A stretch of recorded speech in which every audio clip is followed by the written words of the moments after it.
Good evening, and welcome to the first in the year-long series of events presented by the Rogers Center for Holocaust Education in Wilkinson College of Arts, Humanities, and Social Sciences at Chapman University. We are proud that tonight's event is co-sponsored with the nationally ranked Dodge College of Film and Media Arts. If you want to cheer, but you have to cheer for Wilkinson then too, so just wanted to say that. Tonight's event is the first screening at a West Coast university, so we all go, yay, Chapman.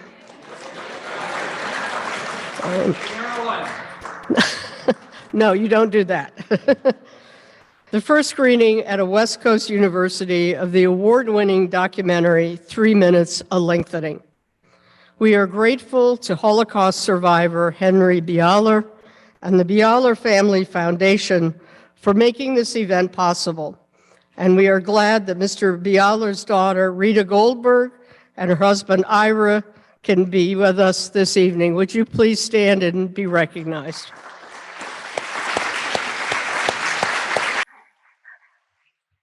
The film screening will be followed by a conversation in person with Presidential Fellow and author Glenn Kurtz, who discovered his grandfather's film in 2009 and then undertook the journey of discovery that resulted in his superb book, 3 Minutes in Poland, Discovering a Lost World in a 1938 Family Film.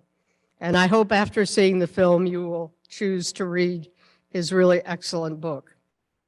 Taking part in the conversation on Zoom, we all cross our fingers momentarily at that moment, will be the film's director, Bianca Stigter, who will be with us from Amsterdam at 5 a.m. Stephen Galloway, Dean of Dodge College, and Emmy Award-winning former editor and producer of The Hollywood Reporter, will moderate the conversation, which I know will be fascinating.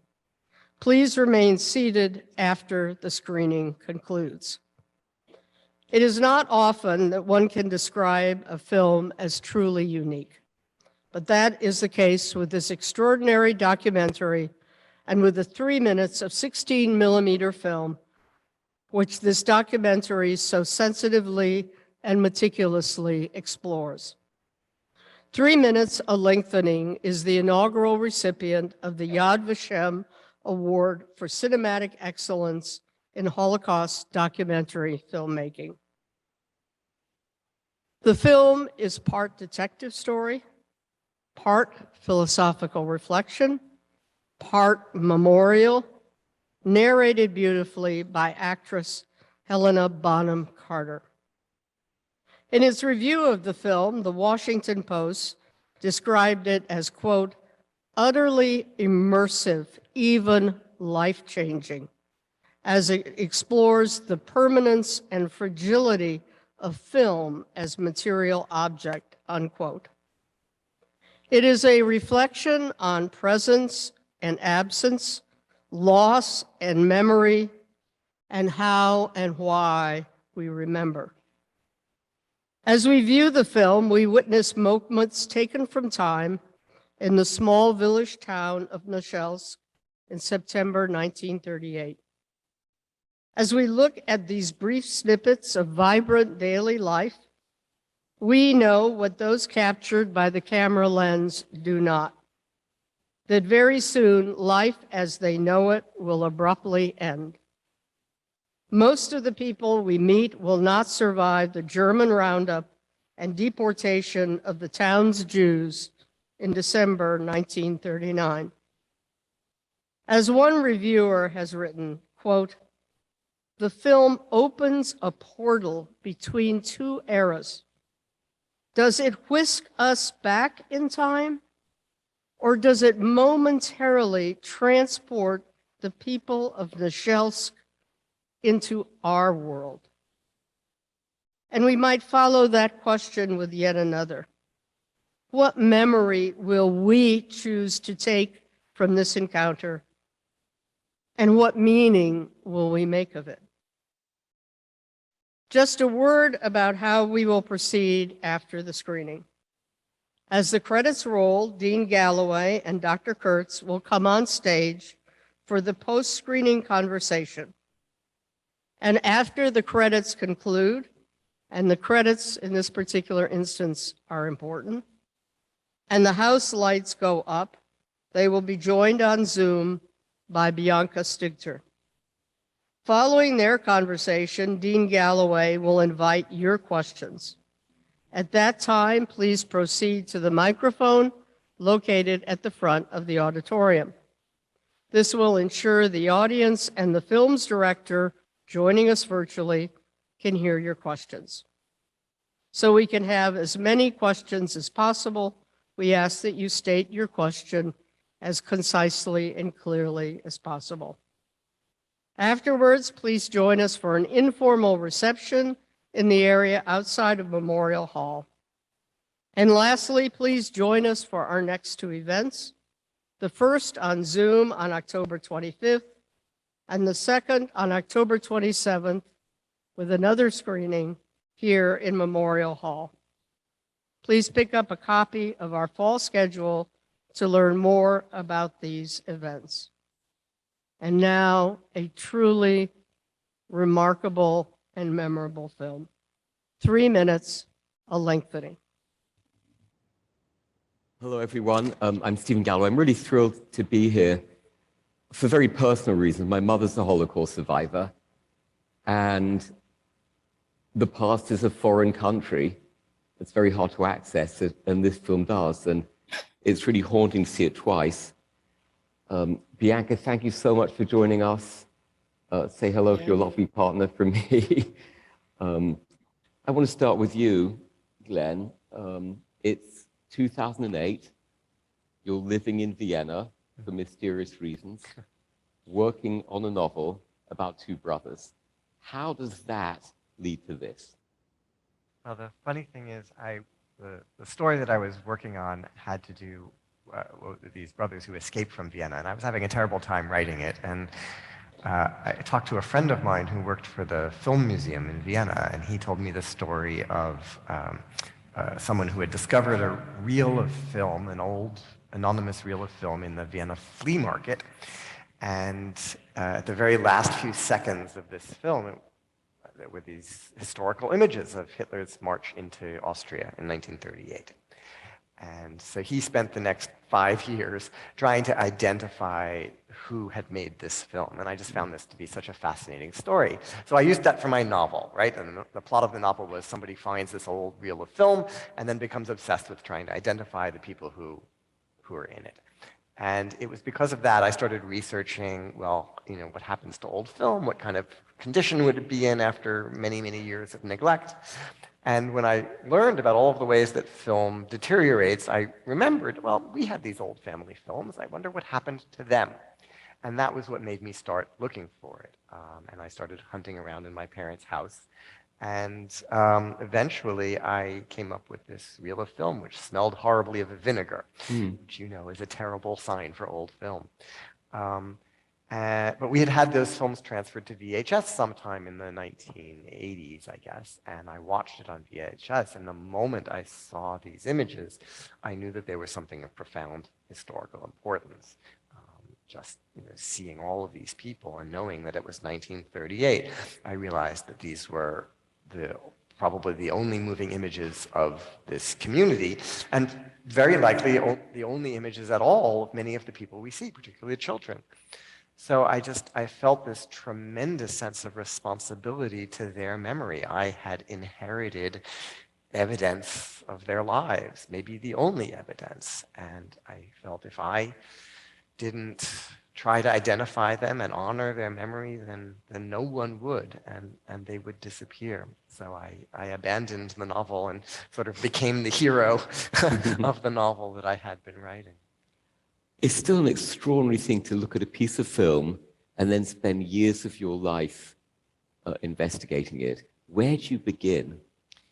Well, of course, I had the same questions that everyone has. Well, where is it? Who are these people? And there was very little information to go on. When I asked my family, as I say in the film, they said it was my grandmother's hometown. And, well, that turned out to be wrong. Surprise, the family lore is wrong. But it took me months and months to learn that it was wrong. And then I was at a dead end. And I guessed, well, if it isn't my grandmother's hometown, maybe it's my grandfather's hometown. I mean, there's a lot of towns in Poland. I had to start somewhere, and that seemed like an educated guess. But I wasn't able to find anyone, at least not immediately, who could help me. And as I say in the film, it was only ultimately from discovering this photograph that shows the synagogue doors that I was able to confirm, well, yes, it's my grandfather's hometown. And, well, when you have the name of the town, you can learn all sorts of general information. You can learn all sorts of names. You can learn, the history and what happened and the dates on which things happened. But so I ended up, after years of research, with all of these lists of names of people who had lived in the town, even lists of the people who had survived from this town. But to go from a list of names to faces in a film, it's an unbridgeable gap. There's no way to connect those two unless you have someone who can provide the bridge.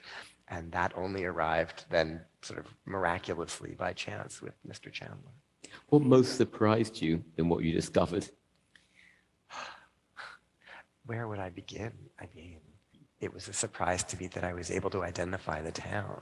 It was astonishing to me to meet Mr. Chandler, who has a photographic memory, and he was able to identify people by name and tell stories from his family life and growing up, and an inexhaustible wealth of information. And then I found other survivors, and they were able to share with me their memories, and then pieces, that I had gathered sort of unknowingly years before suddenly became important, years later when someone just by chance happened to mention some recollection and things matched up, and suddenly I was able to put together pieces that had been separated. And, every step of the way was just filled with things that have just astonished me. And the fact that I'm, here today. No, and yes. that, these faces, which I had set out in 2009 to try and kind of preserve their memory so they wouldn't disappear. Chaim Nussen Zweighaft was on the front page of the New York Times. It's absolutely astonishing to me. But to make a long answer even longer, I think the thing that in the end ultimately truly surprised me the most was that this film, which I had thought of was a memorial. I originally thought, well, it's a memorial to the dead, and it is that. But it also became this medium through which a living community connected. So Mr. Chandler and his family, the other survivors and their families of survivors who were no longer living, descendants like me, whose families had come, before World War I or between the wars. And suddenly, there's this living community of hundreds of people around the world who care about this town. And we've gone back to the town, and we've met with the local people, and the members of the community there have taken on this project of helping to restore and honor the memory of the Jewish community. I mean, it has developed so many dimensions and affected so many communities, not only Jewish, around the world. That's the part. Is there any one question that still haunts you that you were unable to answer? Oh, there are hundreds. Any story like this, which is about the destruction of a community, the destruction of a whole culture, there are more loose ends, dead ends, than there are answers. So every answer feels like a huge accomplishment. Every name, even a partial name, Heskia or Burtz, that feels like a huge achievement. But there's still hundreds of people whose names we don't have. And every piece of information that's sort of still out in somebody's drawer or closet somewhere, it haunts me, because maybe we'll still be able to identify someone. Maybe I missed a survivor in my search. Maybe, there were there are pieces, there are photographs lying around somewhere, unidentified, that could help solve some question and recover some memory. Mystery never ends. It never ends. So this begins with you stumbling on a piece of film, and Bianca, you stumbled on the book that came from it. how in Amsterdam, working with Steve McQueen on some of his projects, and I know you're a historian and film critic, did you find Glenn's book? On Facebook. That's So yeah. Facebook is good for something, hooray. Facebook is good for something. No, I was just scrolling the end of 2014 on Facebook, and it led me to a post called 3 Minutes in Poland. And I found it a very intriguing title. So I clicked on it and read it. And it turned out to be about Glenn's book, 3 Minutes in Poland. And it also said that you could see the footage on the website of the Holocaust Museum in Washington, where you can still see the original footage. And I ordered the book. I read about, I went over to that website and watched the footage, and it immediately made a very big impression on me to see this vibrant community, all these children really looking into the camera as if they really wanted to be seen. And for me, it was very special that it was in color, which is very rare for to see something in color of that period in time. So I was really into it, and then I saw, then it was over after 3 and a bit minutes. So I immediately had the wish, wouldn't it be great if we could prolong this experience somehow, to meet these people for a little bit longer. So that was really the starting point of my involvement with the material. Why was this subject so interesting to you? You mean the Holocaust, or this part of history? Well, of course, this is a part of history, or a culture that was tried to be erased. So everything that we have that works against that erasure is an important thing in my eyes.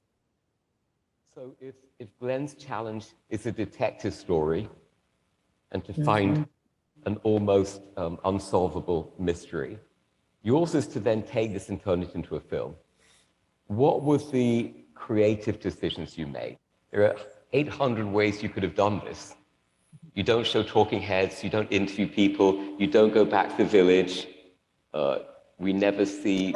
We did all that, but then only in the sound, not visually.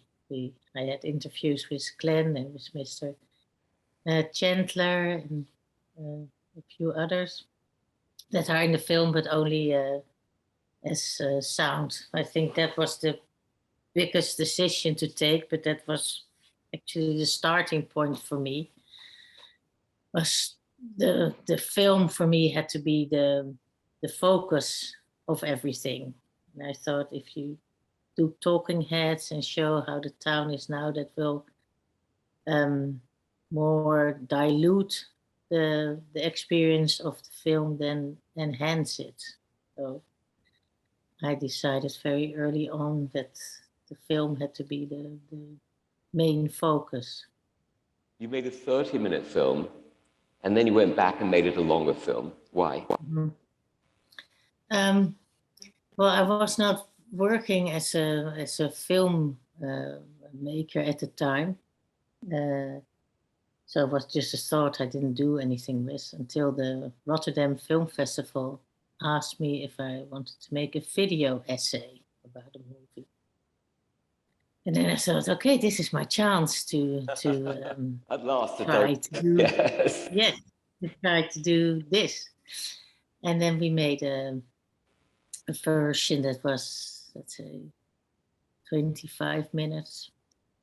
And when it was ready, I still had the feeling that we hadn't done everything we could with the material. So we looked for a producer and worked on it for a few years more. What was the hardest thing for you as a filmmaker? Was it pace? Was it tone? What was the challenge? I think both pace and tone, because you only using the old material and nothing else was, of course, a challenge, and you don't know if it will work. And the worst thing that could have happened is, for instance, if it became very boring. That is something, of course, you don't want to do with this kind of material. But yeah, to get that right, the rhythm and the tone was the most important. I think that was why it took quite a while to make it, because you had to be able to try things out and then think, does this work? Maybe not. And in the end, we stayed much more close to the original material than I would have thought. But it was also something as if the film developed its kind of own voice. You would try something and I said, yes, this works, but this doesn't feel respectful. No, let's not go down this road. So it was really a kind of process of trial and error to find. Working on this, has it changed your view of the Holocaust in any way, or life itself, Glenn? Well, yeah, I guess both. Strangely, it's easier to answer the question of how it's changed my view of life. There's that moment at the end where we talk about the one frame of the film where the birds appear. And that, to me, it's such a poignant moment because it emphasizes so profoundly the fleetingness and the chance appearance or disappearance of those birds. They just happen to be there for this tiny fraction of a second. And this film itself just happened to be there for just 3 minutes, And this tiny, tiny fragment ends up having this tremendous richness. And I mean, if you think about your own life in that way, and the photographs that you've taken and the hundreds of pictures you have on your phone, there's this sense of an unbelievable, unspoken, latent richness in every moment that we tend not to pay any attention to. And that might drive us crazy if we did pay attention to. But yet the moment can bear that attention. And it's an invitation to each of us, I think, to grant it that attention, because that's what we've got. That's all that we've got, is these moments. So I think it's really, really intensified that feeling for me. And as for changing my view of the Holocaust, I mean, I think like everyone who had a sort of standard education about that era, you think of it in the historiographical terms of the last century, in which it was this big event, the state machinery and the, train after train and the numbers. And what this reminded me and really taught me is that, there was not one gigantic Holocaust of 6 million people. There were 6 million individual Holocausts. Every single one of those people suffered and was killed. And to grasp that on that scale of these individuals, these people that we just watched, they are the victims of the Holocaust. It intensifies that and is a different dimension of approaching this inconceivable crime. Bianca, how about you? Well, on the one hand, I think the film shows what you can get when you really pay attention to something seemingly small, but that it can then yield more than you would have expected. It's really concentration on a detail can become a whole world. So that was a very important part of it for me. And as we try to do with the part of the documentary at the end, that we show all the faces of the people one by one as a kind of portrait. I've tried to convey this feeling. This didn't happen to an abstract number. This happened to people one by one by one.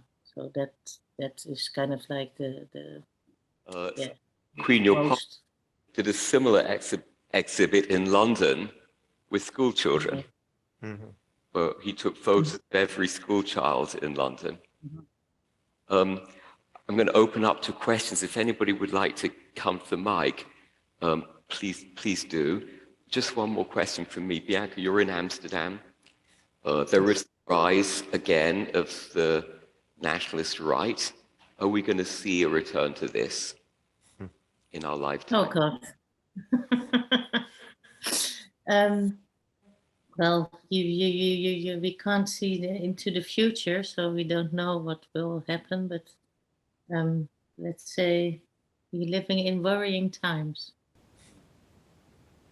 Thank you. Let's take your question. Thank you. Good evening. Hi. Thank you for the story and the film. I found it quite poignant. It seems like this was quite a bit of a mystery story that you were trying to decipher along the way with very few clues.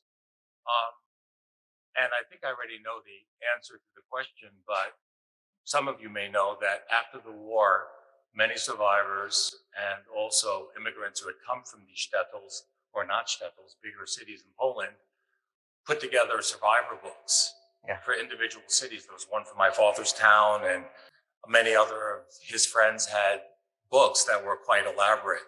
And they didn't just cover the Holocaust, but for 50 or 60 or 70 years before, the Jewish history of the town, together with the history of who the rabbi was, how learned he was, many other things, who were the big successful people in the community. And by the way, do get to the question. Oh, I'm sorry. I'm going to cut it to the end, but just for edification of people who don't know what a survivor book is, which many people don't.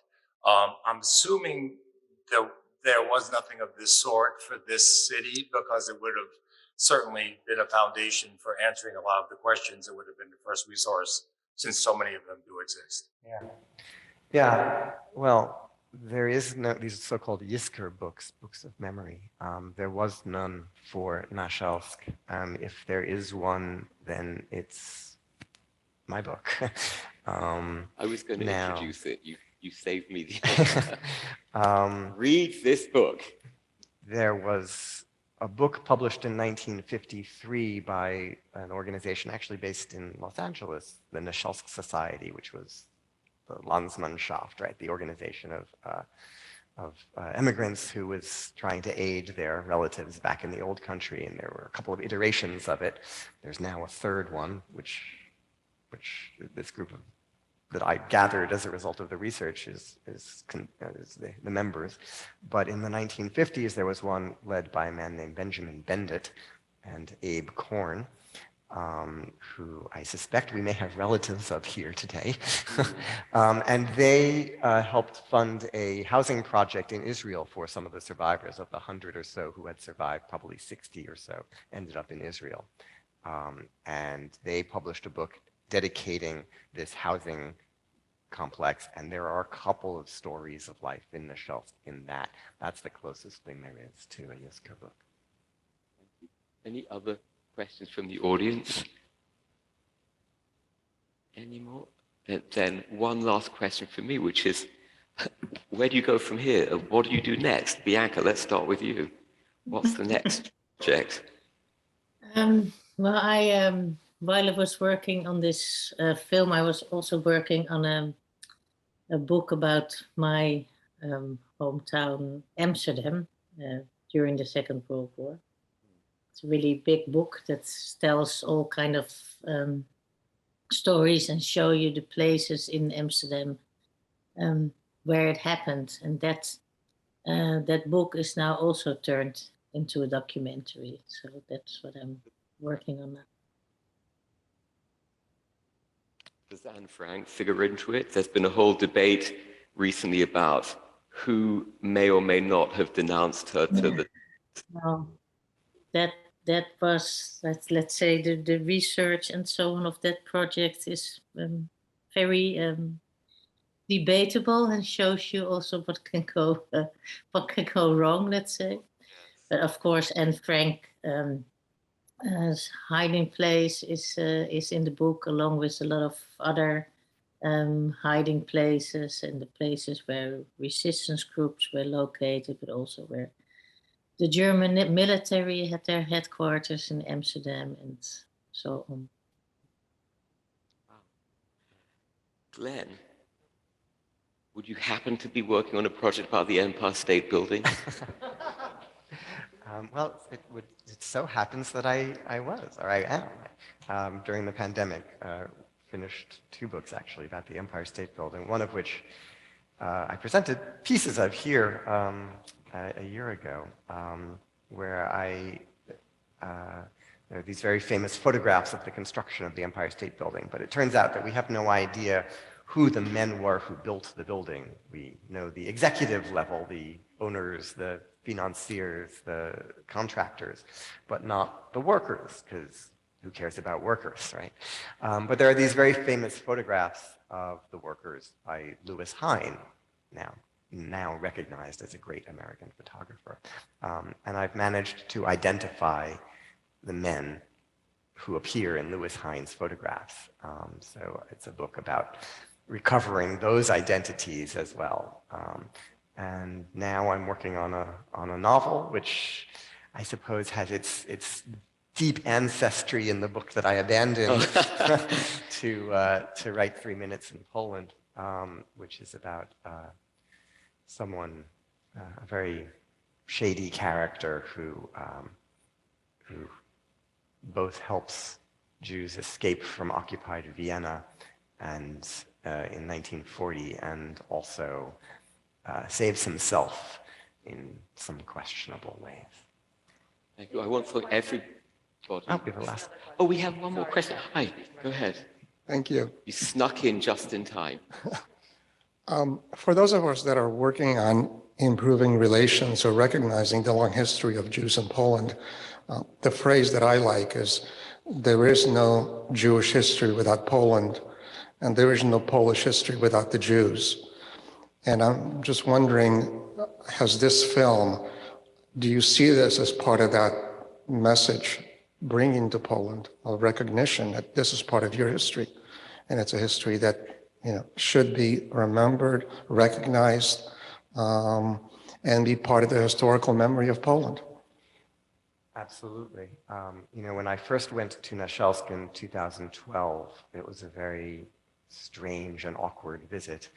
I had the very good fortune to meet Mr. Suwinski, the historian whom you hear in the film, but otherwise the reception was, let's say, cool.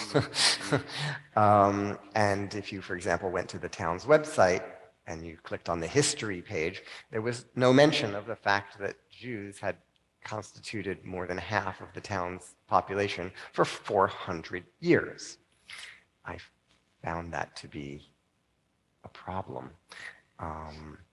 And for the next 10 years, well, it's 10 years now, I've been going back to the town and showing this film and talking about Jewish history, and we worked to reclaim the overgrown Jewish cemetery and to try and sort of raise consciousness in the town of its Jewish history.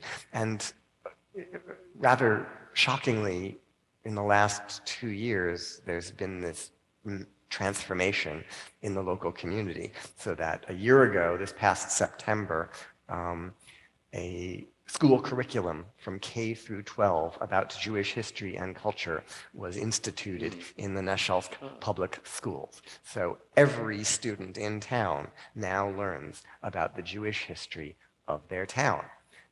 And when we were there in May, I'll let Bianca talk about the screening of the film in May, but we brought the film to Nashelsk in this past May as part of the dedication of a memorial that we had erected on the grounds of the cemetery. And we screened this film for the town. And I'll let Bianca talk about that. That was a marvelous occasion because we could screen it in a old cinema that already existed in 1938. So we really had the feeling we're kind of back where it was filmed. Now we can show it. It was a few meters away from there, and yeah, a lot of people came. The mayor was there, and so on. So yeah, that was a very special occasion. Well, I want to thank both of you. This is a very special project. I want to thank the audience and Marilyn for putting this together. I think we have a small reception, but Bianca and Glenn, this is really generous, selfless work, and really congratulations. Thank you.